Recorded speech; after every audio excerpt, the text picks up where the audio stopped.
हाँ जी, नमस्कार दोस्तों।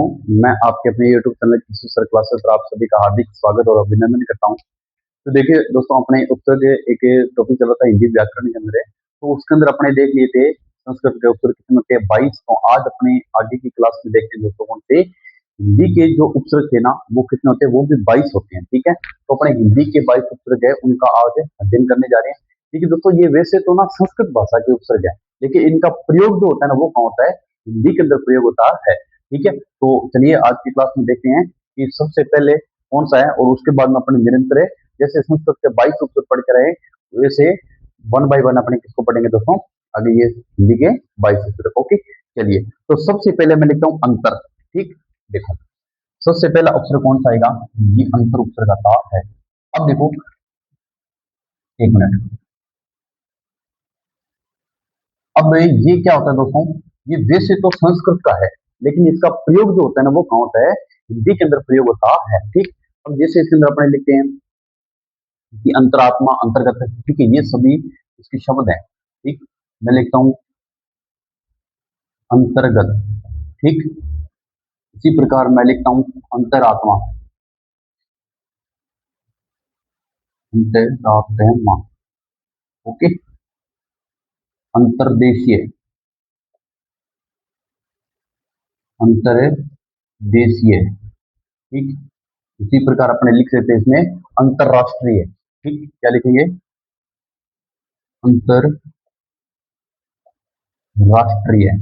तो इन सब में कौन सा उपसर्ग है दोस्तों, इन सब में अंतर उपसर्ग लिखा हुआ है। अंतर है, देखो अंतर्गत, अंतर्धन्य गत, अंतरात्मा, अंतर्धन्य आत्मा, अंतरदेश, अंतर्धन्य देशीय, अंतर्धन्य राष्ट्रीय। इन सब में कौन सा उपसर्ग है, अंतर उपसर्ग है। ठीक, और लिखना चाहो तो आप लिख सकते हो अंतरिक्ष, अंतरदशा, अंतःदशा, लिख लो अंतरिक्ष। ठीक, इसी प्रकार अंतःदशा। ठीक, इन सब में भी कौन सा उपसर्ग है, अंत उपसर्ग लिखा हुआ है। ठीक है, अंतरदशा हो गया। इसके बाद में अपने लिख सकते हैं इसको क्या, अंतरदशा है ना, अंतरदशा हो गया। ठीक है, अंतरिक्ष हो गया। और अपने एक आधा और लिखना चाहो तो आप लिख सकते हो क्या, अंतर्धान लिख लो। क्या लिखोगे दोस्तों, अंतर्धान लिख लो आप, अंतर है धान। ओके, चलिए इसमें भी कौन सा उपसर्ग है दोस्तों, इसमें भी अंतर उपसर्ग है, अंतर प्लस में धान। ठीक, और लिखना तो आगे लिख सकते हो आप, एक शब्द और लिख लो। जैसे मैं लिखता हूँ अंतरिक्ष हो गया, अंतर्देशीय हो गया, ये लगभग हो ही गया, अंतरराष्ट्रीय हो गया, अंतर्देश हो गया, अंतर्धान हो गया, अंतरात्मा हो गया ना। ठीक है, इसमें बहुत है। ओके, चलिए अब देखते हैं अपने अगला 2 नंबर पे कौन सा दोस्तों, पुनर। 2 नंबर पे कौन सा आता है, पुनर उपसर्ग आता है। ओके, चलिए अब देखते हैं इसके अंदर क्या आएगा। जैसे पुनर का मैं लिखता हूँ पुनर्जन्म। क्या लिखता हूँ दोस्तों, पुनर्जन्म। ठीक, पुनर्जन्म। ठीक, अब देखो इसके अंदर क्या लिखा हुआ है, पुनर प्लस में जन्म। ठीक है, ये पुनर्जन्म हो गया। उसी प्रकार अपन लिख सकते हैं पुनरागमन, पुनरुदय। ठीक, मैं लिखता हूँ पुनरागमन, फिर लिखता हूँ पुनरुदय। ये अब इसका मतलब क्या हुआ देखो, पुनर प्लस में आगमन, यहाँ क्या आएगा, पुनर प्लस में उदय। ठीक है, इनका संधि विच्छेद करें तब कौन सा उपसर्ग निकल के आता है इनमें दोस्तों, पुनरुपसर्ग निकल के आता है। उसी प्रकार आप लिख सकते हो पुनर्विवाह। क्या लिखोगे, पुनर्विवाह लिख सकते हो। ओके, चलिए और देखें आगे।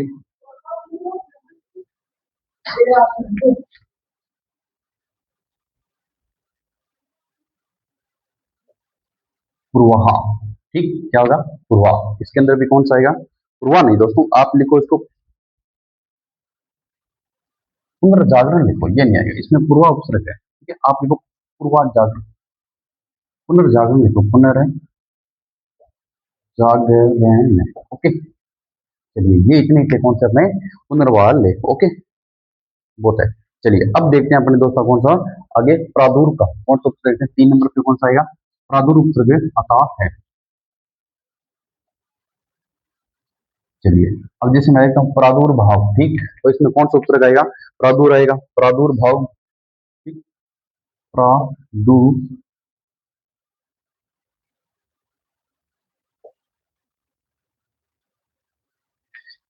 चलिए प्रादुर्भाव हो गया।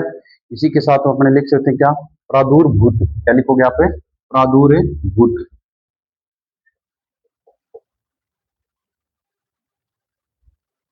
ओके चलिए, इन दोनों शब्दों के अंदर कौन सा उपसर्ग है दोस्तों, प्रादुर उपसर्ग है। ओके प्रादुर, देखो प्रादुर प्लस में भाव, प्रादुर प्लस में भूत, यहाँ पे पुनर् प्लस में जागरण, मतलब इनका संधि विच्छेद करते हैं तब अपने को पता चलता है कि इसी शब्दों के अंदर कौन सा उपसर्ग होने वाला है। ओके चलिए, तीन हो गए। चौथा, चौथा आप लिख सकते हो पूर्व। ठीक,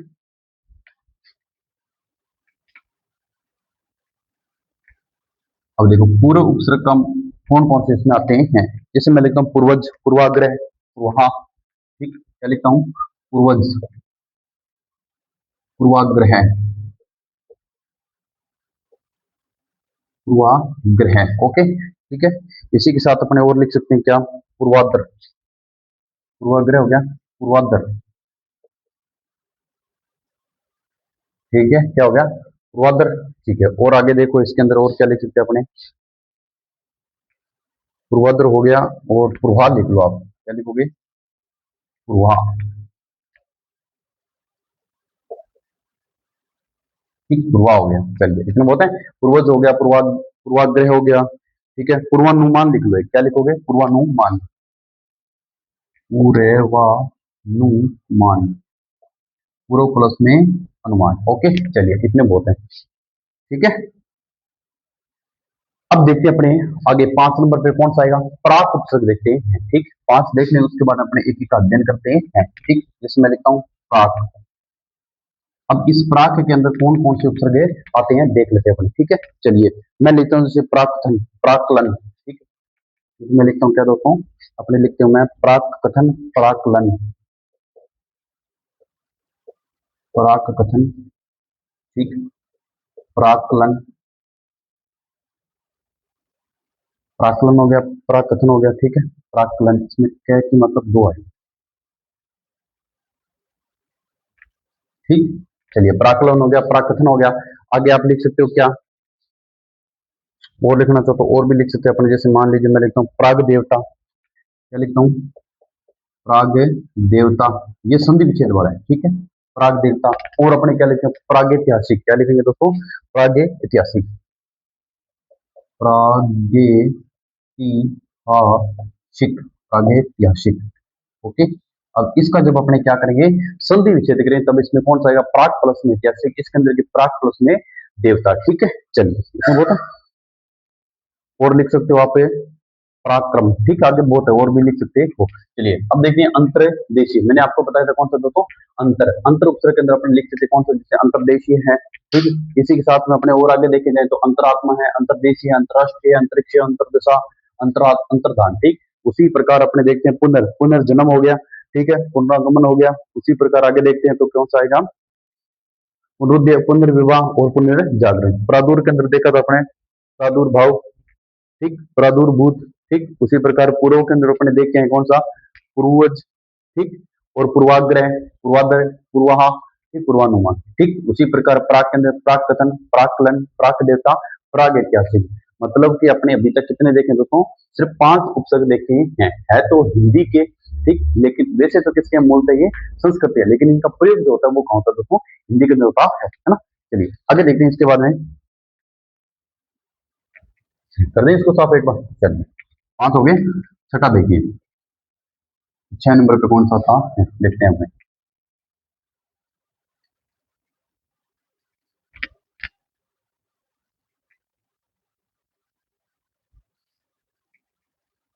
6 नंबर पे देखो तो। ठीक, 6 नंबर पे मैं लिखता हूँ पूरश, कौन सा उत्तर है, पूरश उत्तर लिखता हूँ।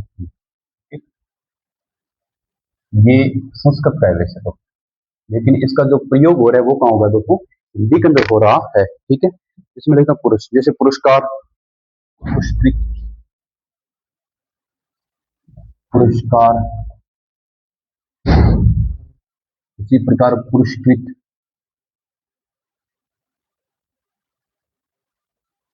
कृत। ठीक, पुरस्कार, पुरस्कृत। और लिख सकते हो आप क्या, पुरस्चरण, क्या लिखोगे, पूरे से चरण। अब इसके अंदर क्या है, संधि विच्छेद से पता चलता है कि इसके अंदर कौन सा आएगा, पुरस्कार में, ठीक है। पुरस्कार हो गया, पुरस्कृत हो गया, पुरस्करण हो गया, ठीक है। उसी प्रकार अपने देखते हैं 7 नंबर पे। अब 7 नंबर पे जो उपसर्ग आएगा वो कौन सा होगा?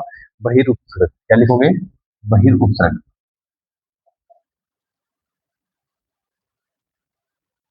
जैसे बहिरागमन, क्या लिखोगे? आप आगे लिख सकते हो दोस्तों, इसके अंदर कौन सा उपसर्ग है? बहिष्कार, बहिष्कृत, ठीक है। नहीं, बहिरागत, बहिर्जात, ये लिखो। रागत, ठीक। क्या हो गया? बहिरागत हो गया। और आप लिखना चाहो बहिर्जात, बहिर्भाव, बहिरंग, ठीक। क्या लिखोगे? बहिर्जात, ठीक। बहिरंग,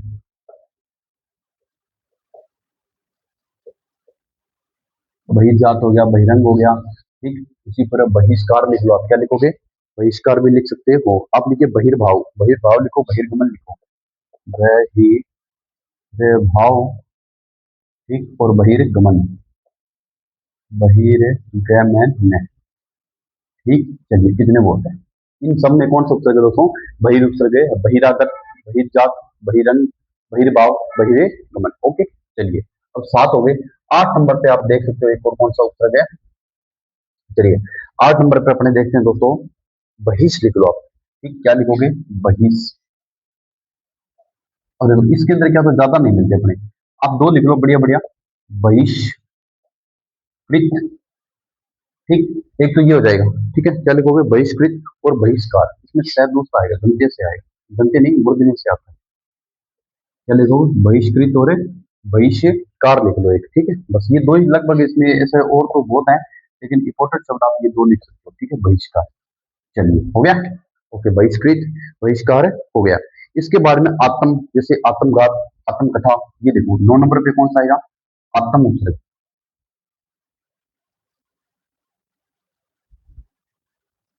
इसको देखो, जैसे मैं लिखता हूँ आत्मघात, आत्मघात, ठीक। उसी प्रकार अपने और भी शब्द इसके अंदर बहुत सारे आते हैं, जैसे आत्मकथा, आत्मकथा, ठीक। और लिखना चाहो तो आप लिख सकते हो इसके अंदर क्या? आत्मज्ञान, आत्म ज्ञान। चलिए, कितने होता है? आत्मघात, आत्मकथा, ठीक। और उसी प्रकार एक और लिख लो, आत्मबल और आत्मचरित, ये दो और लिख लो। आत्मबल और आत्मचरित, आत्मबल और आत्मचरित। चलिए, इतने बहुत है, ठीक है। तो इन सब में कौन सा उपसर्ग है दोस्तों? आत्मघात, आत्मकथा, आत्मज्ञान, आत्मबल, आत्मचरित, इन सब में आत्म उपसर्ग है। ओके, चलिए 9 हो गए। एक और अपने देखते हैं, अगला 10वां कौन सा आएगा इसमें? सह उपसर्ग लिख लो। सहपाठी, सहकर्मी, ये वाले, ठीक है। सह उपसर्ग। चलिए, इसमें कौन सा उपसर्ग है? सह उपसर्ग है। ओके, प्राक के अंदर वो हो गया, ठीक है। पुरुष भी हो गया, प्राक हो गया, बहिर, बहिर ये रहा, ठीक है। इनमें हलंत चिन्ह रहेगा, बहिष में भी हलंत चिन्ह अतः है, ठीक। अतम हो गया, अतम में नहीं आएगा, ठीक है। सह में नहीं आता, सहपाठी, सहकर्मी, सहोदर, क्या लिखोगे? सहपाठी, ठीक। सहकर्मी, सहकर्मी, ठीक है। इन सब में कौन सा उपसर्ग है दोस्तों? सहपाठी, सहकर्मी, ठीक। उसी प्रकार है, आप और लिखना चाहो तो सहोदर, सहयोगी, ये लिखो। सह, क्या लिखोगे? सहोदर लिख लो। सहोदर, सहयोगी, ठीक। चलिए, सहयोगी हो गया। एक और लिखना चाहो तो आप लिख लो सहानुभूति, सहचर लिख लो। सहचर। चलिए, इन सब में कौन सा उपसर्ग आएगा दोस्तों? सह उपसर्ग है। सहपाठी, सहकर्मी, सहोदर, सहयोगी, सहचर, ठीक। ओके, और भी बहुत शब्द आपको मिले हैं तो आप लिख लेना, ठीक है। चलिए, अब आता है स उपसर्ग। कौन सा? 11 नंबर पे आएगा दोस्तों, स उपसर्ग। इसको देखते हैं कौन सा आएगा? सौ। अब जैसे मैं लिखता हूँ स्वतंत्र, ठीक। इसमें कौन कौन सा आएगा? स्वतंत्र आ जाएगा, स्वदेश आ जाएगा, स्वराज्य आएगा, स्वधीन आएगा, ये लिख लो सारे। क्या लिखोगे? स्वतंत्र, ठीक। स्वतंत्र हो गया। और क्या हो जाएगा? स्वराज्य लिख लो आप। क्या लिखोगे? स्वराज्य, मतलब कि अपने वही शब्द लिख रहे हैं जो लगभग जिनके 100% चांस होते हैं पेपर में आने के लिए, ठीक है। उसी प्रकार आप लिख लो सौचरित स्वार्थ लिख लो, सौचरित लिख लो, स्वार्थ लिख लो, सौचरित, ठीक। उसी प्रकार अपने क्या लिख सकते हैं, स्वार्थ लिख लो, स्वार्थ। और एक बढ़िया शब्द है स्वाधीन, ये लिखो, तो प्लस में अधीन, ठीक। ये बहुत इंपॉर्टेंट प्रश्न है, तो शब्द है, ओके। चलिए कितने हो गए अपने, 11 हो गए, ठीक है। देखो इसके अंदर अपने एक बार रिपीट कर लेते हैं, पुरुष यानी पुरस्कार, पुरस्कृत, पुरस्चरण, ठीक।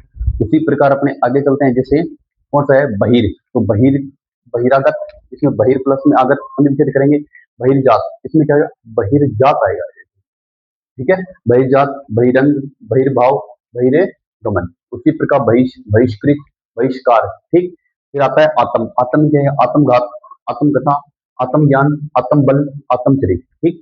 सह में सहपाठी, सहकर्मी, सहोदर, सहयोगी, सहचर। स्वतंत्र में क्या आएगा, स्वतंत्र, स्वउपयोगी, स्वतंत्र, स्वराज्य, स्वचरित, स्वाद, स्वाधीन। इन सब के अंदर क्या दोस्तों, अलग अलग प्रकार से अलग अलग शब्दों में अलग अलग क्या दिया हुआ है, उपसर्ग दिया हुआ है, ठीक। चलिए 11 हो गए। अब 12 नंबर पे आप क्या लिखो, पूरा लिखो, क्या लिखोगे, 12 नंबर पे उपसर्ग लिखना आप है पूरा, पूरा उपसर्ग। जैसे पुरातन मैं लिखता हूँ, शब्द लिखते हैं, देखो शब्द देखते जाओ, आप क्या लिखता हूँ मैं, जैसे मैं लिखता हूँ पूरा तत्व, पूरा तत्व, ठीक। उसी प्रकार जैसे मैं शब्द लिखता हूँ क्या, पुरातन, पुरातन, ठीक। और आगे लिखना चाहे तो अपन लिख सकते हैं क्या, पुराण, क्या लिखूंगा मैं, पुराण, पुराण है। इन सब के अंदर कौन सा उपसर्ग है दोस्तों, पूरा उपसर्ग लिखा हुआ है। पूरा उच्चेश, पूरा पथ, ये भी लिख लो, क्या लिखोगे, पूरा उच्चेश, पूरा शेष, ठीक। और लिख लो, आप लिखना चाहो तो क्या लिखोगे दोस्तों, इसी के साथ में पूरा पथ भी लिख लो। ये पूरा शब्द जो है ना, पूरा पथ, इसके अंदर भी कौन सा उपसर्ग है, पूरा उपसर्ग है, ओके। चलिए इसी के साथ में ये हो गया पूरा अपना कंप्लीट, ठीक है। 12 उपसर्ग हो गए, इन सबको आप उतार लो, उसके बाद में अपने देखते हैं आगे, ठीक है। तो मेरे हिसाब से आप सबको ये 12 के 12 बड़े अच्छे तरीके से दिख रहे होंगे और आपको बड़े तरीके से अच्छे तरीके से समझ में आ गया होगा, है ना। चलिए एक बार लिख लो, उसके बाद में इसको करते हैं साफ, फिर चलते हैं अपने आगे।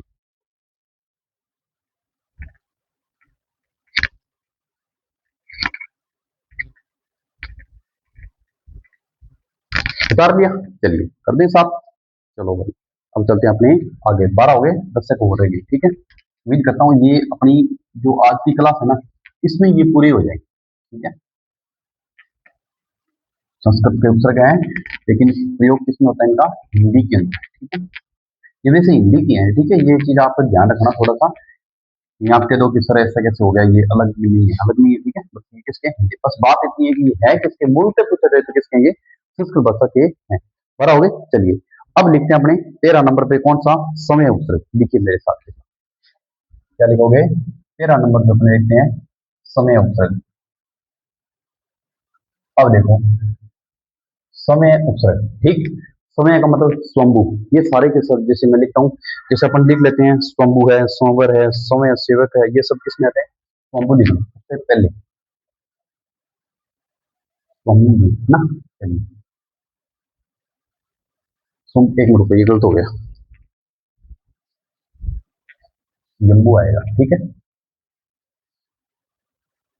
ये लो स्वयंभू, ठीक है, स्वयंभू हो गया। उसी प्रकार अगर और लिखना तो आप स्वयंवर लिख लो, समय सेवक लिख लो, क्या लिखोगे, स्वयं, ठीक है। स्वयंवर नहीं होता, स्वयंवर होता है,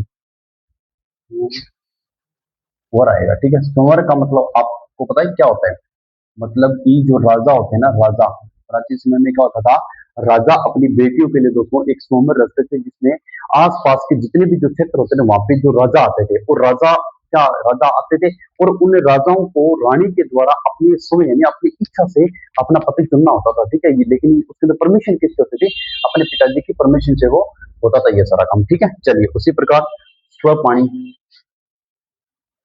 ये पानी, ये भी लिख सकते हो, समय सेवक लिख लो, आप क्या लिखोगे, ये सेवक, ठीक है। तो इस सब में कौन सा उपसर्ग है, समय उपसर्ग है, ओके।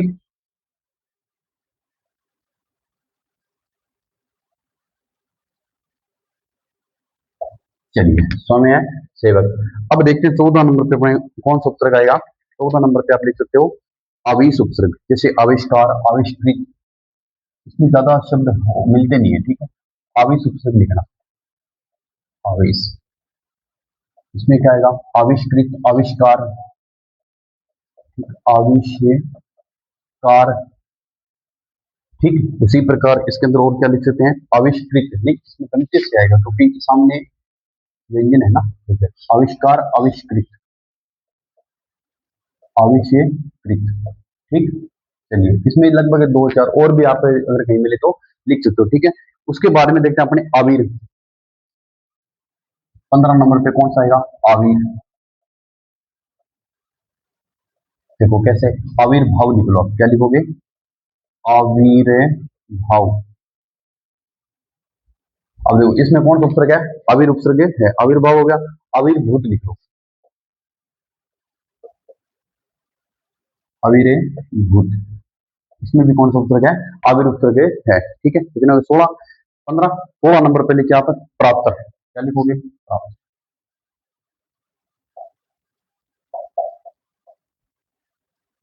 ठीक, चलिए इसमें देखते हैं कौन सा उपसर्ग है। ये प्रातः उपसर्ग के अंदर कौन कौन से शब्द आते हैं। ओके, चलिए जैसे प्रातः काल, प्रातः वंदना। ठीक, क्या लिखोगे, प्रातः काल। ठीक, प्रातः वंदना, प्रातः वंदना। ओके, चलिए दो होता है। और एक आधा लिखना चाहो तो आप लिख सकते हो, जैसे प्रातः स्मरणीय। क्या लिखोगे, प्रातः स्मरणीय, स्मरणीय। ओके, चलिए इन सब में भी कौन सा उपसर्ग है, प्रातः उपसर्ग है। उसके बाद में जैसे इति उपसर्ग एक आता है, कौन सा, इति उपसर्ग। 17 नंबर पे लिखना, इति उपसर्ग। ठीक, जैसे मैं लिखता हूँ क्या, इति श्री। ठीक, इति श्री, इतिहास इत्यादि, इति श्री। ठीक है, इति श्री में कौन सा उपसर्ग है दोस्तों, इति श्री में इति उपसर्ग है। इतिहास में भी कौन सा उपसर्ग है, जिसे मैं लिखता हूँ इतिहास। ठीक, इतिहास हो गया। और इसी प्रकार अपन लिखते इत्यादि, इतिव्रत। ठीक, इत्यादि, इतिव्रत। इन सब के अंदर कौन सा उपसर्ग है, इति उपसर्ग लगा हुआ है। ओके, चलिए 17 हो गए। 18 नंबर पे आप लिखना दोस्तों अलम उपसर्ग का, कौन सा लिखोगे, अलम उपसर्ग। चलिए अलम। अब इसके अंदर जैसे लिखो, ठीक है। अब देखिए अलम के अंदर कौन कौन से आते हैं, जैसे अलंकरण। क्या लिखोगे, अलंकरण। ठीक, अब इसका संधि विच्छेद करेंगे तो क्या आएगा, अलम धन्य करण। ओके, उसी प्रकार आप लिखना चाहो तो अलंकृत, अलंकार, ये लिख लो, अलंकार। ओके, अलंकृत। इन सब के अंदर कौन सा उपसर्ग है दोस्तों, अलम उपसर्ग है। ठीक है, इनका संधि विच्छेद करेंगे, अलम धन्यकरण, अलम धन्यकार, अलम धन्य। ठीक, यहाँ से पता चलता है कि इसमें कौन सा उपसर्ग है। 4 रहेंगे, देख लेते हैं फटाफट। तिरस उपसर्ग, अब क्या लिखोगे, कौन सा था, 19 नंबर पे अपने लिखे हैं तिरस। जैसे तिरस्कार, तिरस्कृत, ये सारे शब्द इसमें आएंगे। ठीक है, चलिए क्या लिखते हैं अपने, इसमें लिखते हैं तिरस्कार, तिरस्कृत, तिरस्कार, तिरस्कृत। चलिए इन सब में कौन सा उपसर्ग है, त्रिश उपसर्ग है। ओके, चलिए उसके बाद लिखते हैं अपने तत् उपसर्ग। क्या लिखोगे, तत्। 20 नंबर पे आएगा तत् उपसर्ग, जैसे तत्लीन। क्या लिखोगे, तत्लीन। ठीक, इन सब में कौन सा है, तत्लीन। तन्मय, तदंतर, तन्मय, यह। ठीक, तदंतर, तदंतर। ओके, तदंतर हो गया। ठीक है, उसी प्रकार आप तत्काल लिख लो, तत्सम लिख लो, तत्सम। ठीक, तत्काल। तो इन सब में कौन सा उपसर्ग है दोस्तों, तत् उपसर्ग है। ओके, 20 हो गए। अब अपने दो और रहेंगे, ठीक है। ये सारे देख लेते एक बार। अब जैसे समय पहले गया स्वयंभू। ठीक, समय के अंदर भी स्वयंभू में कौन सा आएगा, स्वयंभू। ओके, चलिए उसी प्रकार स्वयंवर, स्वयंपाटिका, स्वयं सेवक, आविष में आविष्कार, आविष्कृत, आविर में आविर्भाव, आविर्भूत। ओके, उसी प्रकार प्रातः में प्रातः काल, प्रातः वंदना, प्रातः स्मरणीय। फिर आता इति, इति श्रेय, इतिहास। ठीक, इतिहास इत्यादि इतिवृत्त। फिर आता है अलंकरण अलंकार अलंकृत। कृष में तिरस्कार तिरस्कृत। तलीन में तलीन तत्व उपसर्ग में तलीन आएगा, तत्लीन आएगा, तन में आएगा, तदंतर आएगा और तत्सम और तत्काल। इसमें क्या था, संधि विच्छेद है। ठीक, कौन सा, जैसे तत् प्लस में मैं, इसके अंदर क्या है, तत् प्लस में लीन। ठीक, ओके चलिए। उसके बाद देखते हैं दोस्तों अपने 21 नंबर पे अमा और सता। 21 नंबर पे आप लिखना अमा उपसर्ग। ठीक, अब देखो इसके शब्द देख लेते हैं। अमावस्य अमात्य, क्या लिखोगे, अमावस्य, अमावस्य। ठीक, और एक शब्द देखना चाहता हूँ आपके लिए, अमावस्या और अमात्या, अमात्य या ओके। चलिए ये हो गया अपने 21। और लास्ट अपने 22 नंबर पे जो आता है वो कौन सा होगा दोस्तों, सत उपसर्ग, सत्य मार्ग। जैसे सत्य उपसर्ग, जैसे मैं लिखता हूँ सत्य मार्ग।